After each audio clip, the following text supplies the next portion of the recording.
നിന്റെ അച്ഛൻ അങ്ങോട്ട് എഴുന്നള്ളുന്നില്ലെന്ന് അത് തന്നെ വിശേഷം. അതെന്തായാലും നന്നായി. ഇനി കുറച്ച് നാളത്തേക്കെങ്കിലും ഞങ്ങൾക്ക് ഞങ്ങളുടെ അച്ഛനെ കിട്ടുമല്ലോ. എന്നാലേ അച്ഛനെയും കെട്ടിപ്പിടിച്ചോണ്ട് നീ ഇവിടെ ഇരുന്നു.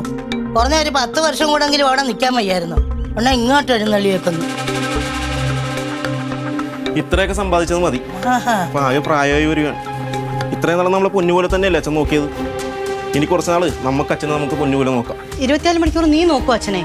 വണ്ടിക്ക് ഓട്ടം വരുമ്പോഴേ നീ നിന്റെ പൊടി നട്ടി അങ്ങ് പോകും. പിന്നെ ആര് നോക്കും അച്ഛനെ? അമ്മ നോക്കണം. പിന്നെ വേറെ ആരാ നോക്കേണ്ടത്?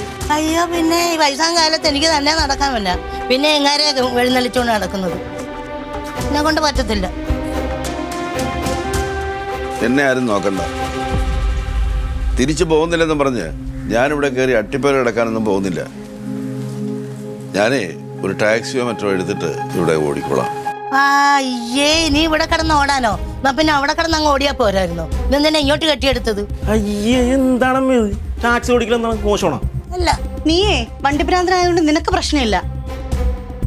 നീ ഒരു കാര്യം ചെയ്യ്, ഇനി ഓട്ടം വരുമ്പോഴേ അച്ഛനെയും കൂടെ അങ്ങ് കൂടെ കൊണ്ടുപോക്കൂ. അച്ഛനും മോനും വണ്ടി ഭ്രാന്തന. അല്ലാണ്ട് എന്തോ മാറങ്ങോട്ട്.